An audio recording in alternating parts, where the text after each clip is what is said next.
Hey there, and welcome to the Catching Up with Casey show, where we talk about anything and everything that has to do with building cohesive, vision-driven teams. I am Casey Watts, school impact strategist and the host of this show.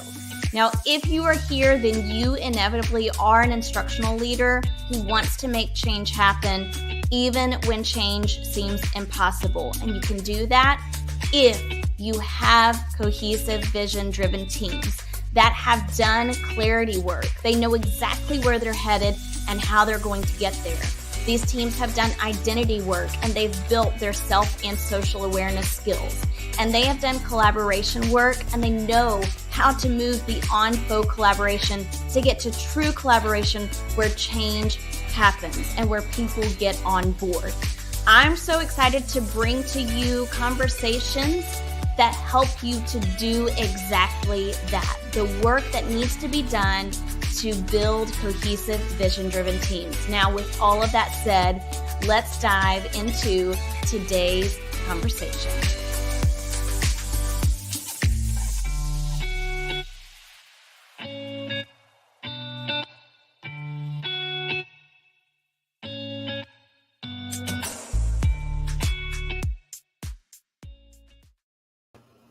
Well, hey, everybody. Welcome to today's conversation. I am joined with Duane Watts. Duane, welcome to the show. Thank you, Casey. Thank you for having me. I'm happy to be here. Yeah, absolutely. So today we are talking all about the ladder view and impact of PLCs with Duane. Now, here's the cool story. I met Duane when we were at the NCTE joint conference in New Orleans. We had a great conversation after my session about aligned PLCs, and one thing led to another, and I was like, you got to come on the show. And so here Duane is on the show, and he's going to be sharing some great knowledge from his practical experience in the field. And Duane, I can't wait to hear what you have to share. So let's start by you telling our audience who you are, where you are, and what your aspirations are. Sure. Well, I am from the Philadelphia area, and I'm also working in the Philadelphia area in the school district of Philadelphia, serve as what's called an academic teacher leader, specifically for the content areas of math and science. This is my 7th year in education. I am a career changer, so it's been a fast ride, is what I call it. But as an academic teacher leader, I support all instruction, not only in those content areas, because I partner with another colleague who does the same thing for ELA and social studies, but we really overlap and kind of synchronize some of our instructional practices and approaches, undergirding all of the work that's being done by our phenomenal instructional staff, and ultimately impacting achievement for our students. Yeah, that's awesome. And I know I'm going to be putting in the show notes so much more about you, but I would really love for you to share a little bit about how you got to the position that you are now and where you were before, since you did make a career change, because I think that's really interesting for our audience to know. Well, sure. I actually served 23 maybe about 23 years in the world of finance and accounting. I worked corporate, nonprofit, from financial analyst to financial fiscal monitor to just an accountant, income journalist, all of those things. But at the end of the day, the work was not as impactful or fulfilling as I desired for it to be. And paralleling that, I was able to see that there was much of a dilemma in the world of education.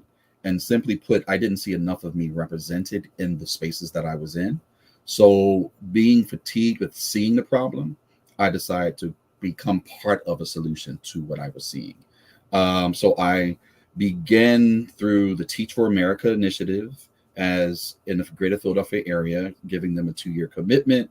My first year I was with a mastery charter school in the Philadelphia area, and I was under the phenomenal Sharif El-Mekki.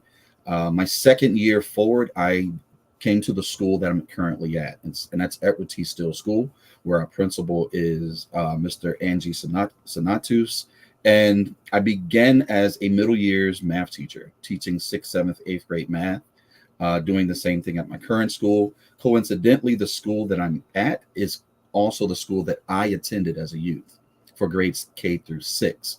So it really does lend itself to being a little bit more, feeling like there's more of an impact being made when I'm serving in the community that I'm from, where I see family members, friends, even some classmates whose children and grandchildren are students at the school that I work at. So it's been a really good exchange. Yeah. And after 3 years being in the classroom, I followed suit to my phenomenal academic teacher leader, and I became that position once she became the assistant principal.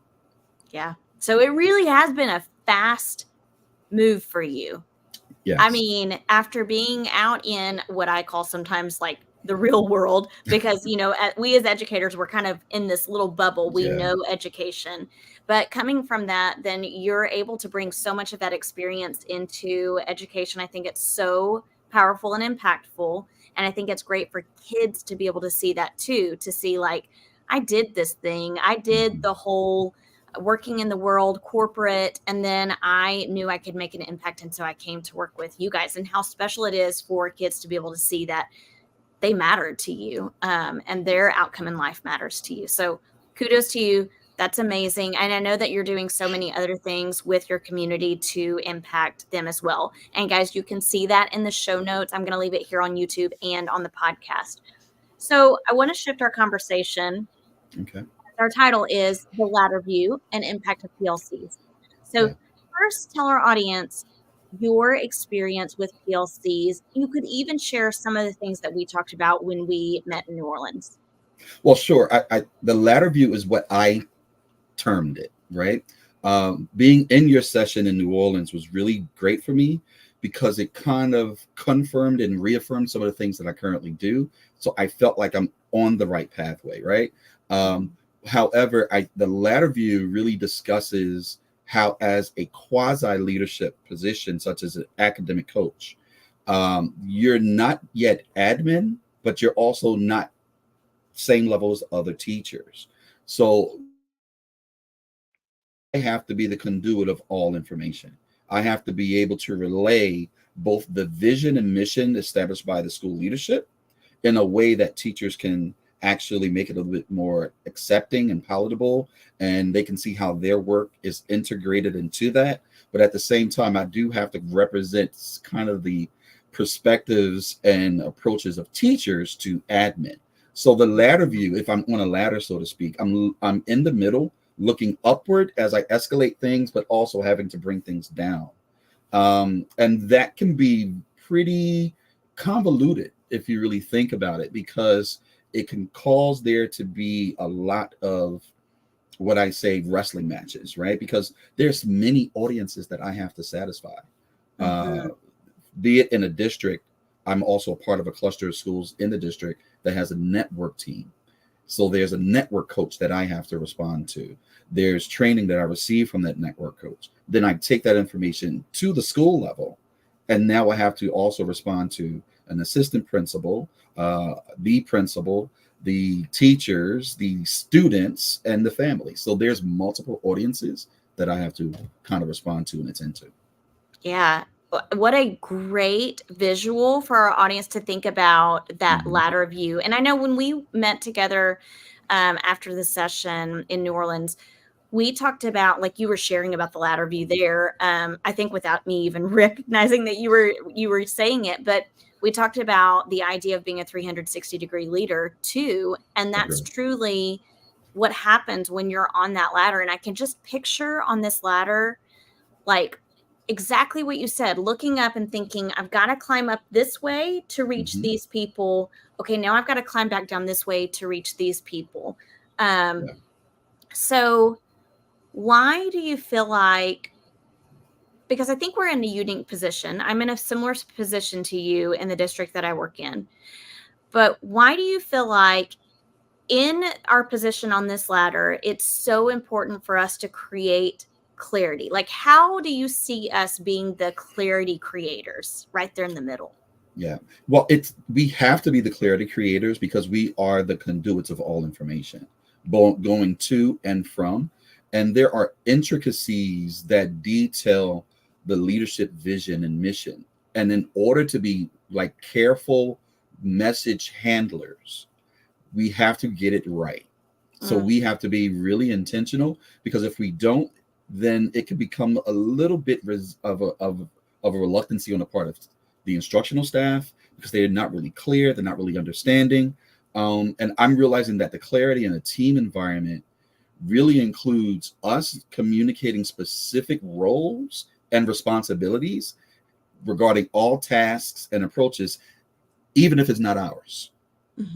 So that there is a level of understanding and comfort established by really all those that we have to answer to and serve. Yeah. So if we're thinking about clarity, what do you feel like are some of the key indicators that shows a leader, even a leader in the middle, like you and I, what are indicators that we have successfully created clarity for teams? So I think those indicators really are embedded in the objectives being clearly known and understood. With everyone having the ability even to articulate what those objectives are, knowing how their individual roles can contribute to the overall achievement of those goals, so that they have a shared understanding of the vision, their significance role, and how that fits. Specifically, for instance, at our school, we had 3 priority goals. And those priority goals were academic, staff related, and the third was regarding the culture and climate of the school. But within the academic portion leg of those goals, we were able to say specifically, these are the things that we're looking for, percentage wise, years of growth, even down to each grade having a particular percentage that they were targeting for students' proficiency. And that song was sung every opportunity, every occurrence, every meeting, even asking others to stand up and repeat it, so that now staff had it memorized themselves, right?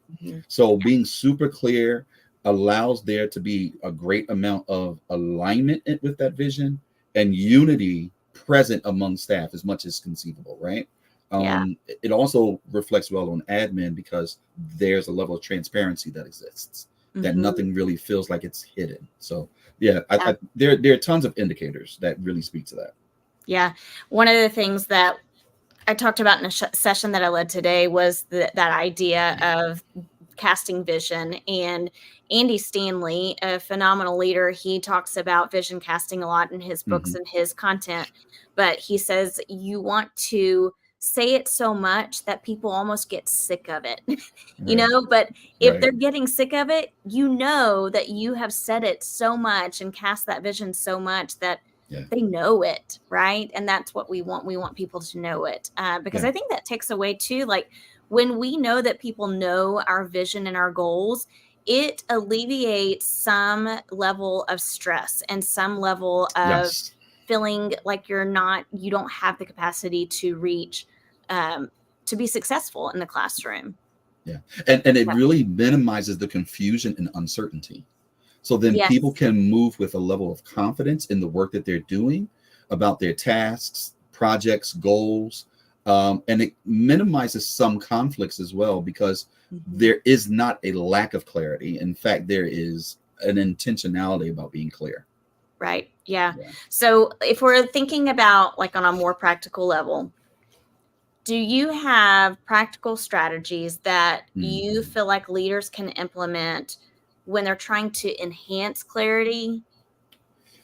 I think that there are a set of them, but they have to be embedded in an overarching methodology or approach. I think in a tangible way that leadership, be it instructional or administration, should establish some type of committees of some sort that can serve as voices that undergird like the communication, the advocacy of initiatives, the plans. For instance, we have a building committee that receives all information and meets with administration about all things related to the building, be it facilities or hiring processes, etc. We also have a committee that's responsible for community events. When we have different things where we open the doors of the school to the community to come in, we have an instructional leadership team. So that includes counselors, that includes the director of climate and culture, our assistant principals, so that they're all gathered, having the opportunity to hear, share, and even update with various contributions. I think also in a tangible way, it's important for not just admin, but also coaches to be visible, to be present, to be accessible, so that there can be a level of comfort that in casual settings, there can still be professional conversations about the work that's being done. Um, I think more specifically, we can get simple messaging into the formats using clear language in digital format, video format. We do a weekly newsletter, and all of the different departments of the school contributes with their submission for that newsletter. I think we mentioned already being repetitive is really important. Giving context for all of our actions and plans helps in our clarity. There's a ton of things that can be done. I think given the climate of the school, you have to be selective with which tool you're pulling out of your tool belt to use. Yeah. Yeah. And instead of pulling out everything to use that you know about, choosing Agreed. what's going to best match, like you said, that climate and culture. Yeah. That's super important. So, all right, let's say you've got, if we're thinking about moving into like PLCs, so Sure. we're working on this climate and culture, we're thinking about bringing clarity to where we're headed, how we're going to get there, all of those things. That clarity piece is so important. So now let's think about the collaboration among staff and teachers. So Yeah. what do you feel like are the most effective ways to foster that strong collaboration, especially in a school setting? Because I know time is always limited. Yeah. So I think the number one thing above any resource, piece of technology, or curriculum, we have to see the greatest resource as the human resource. And having our instructional staff feel valued and needed in the same way that we will want a textbook or a curriculum, right? So I think when you do that, it makes them able to see themselves as a necessary part of the process. So it makes PLCs a lot easier where they're feeling like they're walking away from the table with something tangible. So we really foster our PLCs to be around specific objectives. If it's MTSS processes, or if it's something in particular that's soon approaching. So in PLC, it becomes a mini professional development for the teacher that's in front of me, differentiated, designed exactly based upon what they're seeing and their input. At the end of our PLCs, they're even given a commitment based on what they've experienced in PLC. Next week, I will be able to do these things. So those objectives and roles are clearly outlined, and it builds a culture for sharing of ideas. It's really rewarding when I'm able to hear a teacher instinctively suggest to themselves soon to be suggesting for them. That shows that they are being really reflective about the work that they're doing. But it's an opportunity to leverage those diverse strengths based on the individual skills of a teacher. And we structure PLCs where teachers are paired up, not one teacher is present alone. So they're oftentimes having a dialogue one with another where I can just facilitate the conversation or offer up the resource and let them just jigsaw or build or give suggestions to one another. So it really becomes a collaborative environment as opposed to look at this is what you're supposed to be doing. Yeah. So I was going to ask, like, if thinking about PLCs, professional learning communities, and how professional learning communities actually foster collaboration and improve educational outcomes. I mean, you've talked so much about that because it sounds like the space that you're creating allows for teachers to naturally be able to do that, but also to want to be able to do that. They want to commit to that. And that word that you talked about is so important, that commitment from them. Yeah. So what are some thoughts you have about how PLCs actually, because I know a lot of people come to the table with different ideas about PLCs, different experiences with PLCs. If you are going to make the case for how they improve educational outcomes, what might you say? What I would say is I ask them to tell me what they're collecting.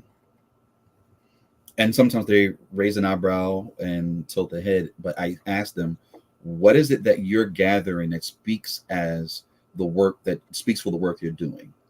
And we're not saying that the data has to be phenomenal, but are we getting data of any kind? Because that data would serve as a opportunity to really look at, well, what did I do? And I talk about, for instance, CFUs, or checks for understanding, from simple gestures of 1 fist to 5 to actually an end of the block exit ticket. So there are different checks for understanding that can be done throughout whole group instruction, or even in a small group environment, or even to the conclusion of that particular block. And if they're bringing that to PLC, now we have something to use for data analysis, and we become data-driven professionals. And I kind of encourage the word professional, because one of the things that I did was always know how many students, or the percentage of students that I was moving towards proficiency from year to year. In the same way that an attorney knows their numbers for cases won, or a surgeon knows how many lives they may have saved or how many surgeries were conducted, we as educational professionals should know that information, because the very work that we do is producing excellence in students academically. So I really force them to look at the data, and not in a here, look at how horrible it is, but it's, what does this say to you, and what does it say that you should do next?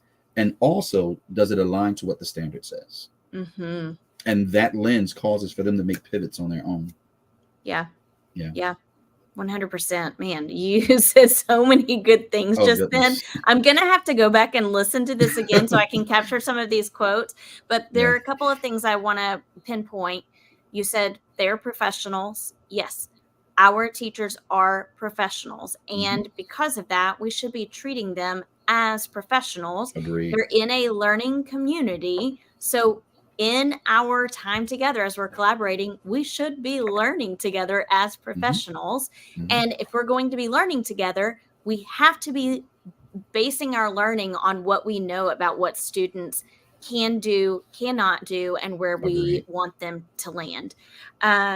Today, I've been at a PLC conference, and Mike Mattis said, he was the keynote speaker today. And one of the things that he said is, kids, I'm going to get this quote wrong. I think if Alyssa Crabtree is still here in the comments, she can put it in here. But he said something to the effect of, if we are expecting kids to learn, then we as adults should be learning as well. And the kids will not learn unless we are learning. And we have access to be able to learn more about our students and grow as professionals. Yes, I think that's so vital. I often pulled upon the things that my mother would share. She said, anything that's not growing is dead. So if we are growing, we become forever learners. And the moment we feel as if we are not, or we've reached that point, then really we're kind of dying off. And it's kind of been the opposite for me in terms of my approach. When I came into the world of education, I understood that I was starting from the ground up, that I was a newborn babe in this world. And I knew that there were others who they were, or all that they had to offer, regardless of who they may have been. And what I found is that even moving into the position of an academic coach, I am oftentimes coaching people with much more experience than I do, than I possess. So I have to leverage just the value that I see in them, and being able to contribute, and me being a conduit of information for them. And it's built some great partnerships along the way. Yeah. And some great trust to be able to pull those PLCs together. It's funny that you say that, because there's been times when I've had folks say, well, Mr. Watts, I'll do it for you, but I don't like this. I do it for you because I know what you're standing for, what you're trying to accomplish. And I take that as a compliment, and I'm like, thank you for the sacrifice. But that I appreciate the fact that they were able to be that honest. Yeah, absolutely. Yeah, that's awesome. I love that so much. What a great compliment. So this is what Alyssa said the quote was from today: when teachers learn, students learn. Much better than what I said. I kind of butchered it. It's okay. So, all right, all of this is great and grand. Sounds awesome. But what are common challenges, and how do leaders combat some of these challenges? I think some of the common challenges just circle around the potential for there to be breakdowns in communication, Mm. that there could be misunderstandings that arise out of just there being a lack of information, and the resistance to change could result because people have become reluctant to adopt new methods or processes.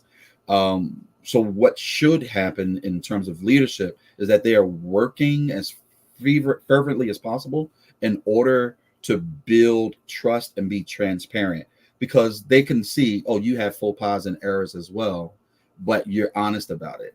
Mhm. Some of those other challenges are conflicting opinions. I work in an urban community where all of those things that are traditionally categorized to an inner city, more impoverished community exist. And I've had some teachers say, let's just face it, Mr. Watts, these kids aren't smart. Mm. And I have to kind of convey, well, that's why you're here, right? And there are conflicting approaches or opinions, but being able to foster some type of buy-in is a solution. In some cases, it's limited resources, be it time or tools, even some unclear objectives or expectations where people aren't really as aware. Yeah. Other challenges from a lack of team collaboration, be it content teams or grade band teams. Um, some won't share information, that I kind of have to step in and make sure that the bridge is crossed and not necessarily Mhm. blown up. Um, Inconsistent processes where some people will do it for 3 weeks but then fall off. Yeah. Yeah, it's there are a few common challenges, and I know we speak in the world of education, but from my experience, it exists in all disciplines, Hmm. that these principles still have to be applied. Um, and these challenges are kind of like we are aware of them so we can anticipate them to address them. Yeah. It's interesting you say that. I was going to ask you, just as a side question, like Mhm. what you've noticed has been similar to your work before you came into schools, and what you noticed for similarities. Um, in some spaces, there's a term of buddy ball where they only pass the ball to their buddy or their friend, and others are boxed out, feeling slighted, or maybe their own insecurities can play on them and they feel disregarded. That exists. And I think, and again, back to my point about the best resource is the human resource, it's because human behaviors are consistent across all career disciplines, right? Mm. Humans are humans, people are people, and folks say that people will always be peopling. So I Yeah. think the challenge is being able to have a heart for people that translates into seeing their worth. Yeah. Because I may get it wrong, I may not be correct every single juncture or point along the way, but if you can still make me feel relevant, Hmm. I'll continue to try. Yeah, Yeah. absolutely. People want to feel valued and Hmm. empowered at work. Yeah, and we Yeah. have to create those spaces if we want our Yeah. PLCs to be impactful. And Agreed. I think not just for students, but for teachers as well. Like we want them to want to come to that space together Hmm. and learn together. Yeah. All right, tell us as we kind of close up, Okay. tell us if you have any like personal stories or experiences that Mhm. show how powerful clarity and collaboration has been in your career in schools. Well, I kind of alluded to it earlier that a into education, I was willing to do the grunt work. And in retros- retrospect, I see that I was given some grunt work. I was given a class to teach that was low risk, but very high reward if there was success, right? I was given a portion of a curriculum, not the actual curriculum, to teach to a level of students that could kind of take in that level of curriculum. And there was success. Um, but I didn't take it as a slight against me. Um, I realized that from the ground up, I would need to rely on those people who are in these other positions to support me. For example, at the ATL, who is now the current assistant principal, we forged a great relationship that we were able to, like, as he moved into AP, I moved into the ATL position, but there was like synchronization between us. And we've continued to collaborate on everything to the point where there is now like such connection and symmetry in what we do that before it's spoken, I already know what to attend to. So instincts can kick in. And I think that has leveraged in some large amounts of success for me. And further than that, there's been like a partnering with my own learning coach, because I think every coach needs to have a coach. Mm-hmm. And if that learning coach provided from the district within our learning network, I was able, this one in particular, to like connect on all things regarding instructional practices, new resources, frameworks, strategies, and that consistency has benefited me in the work that I do. So I am able now to move with a greater confidence.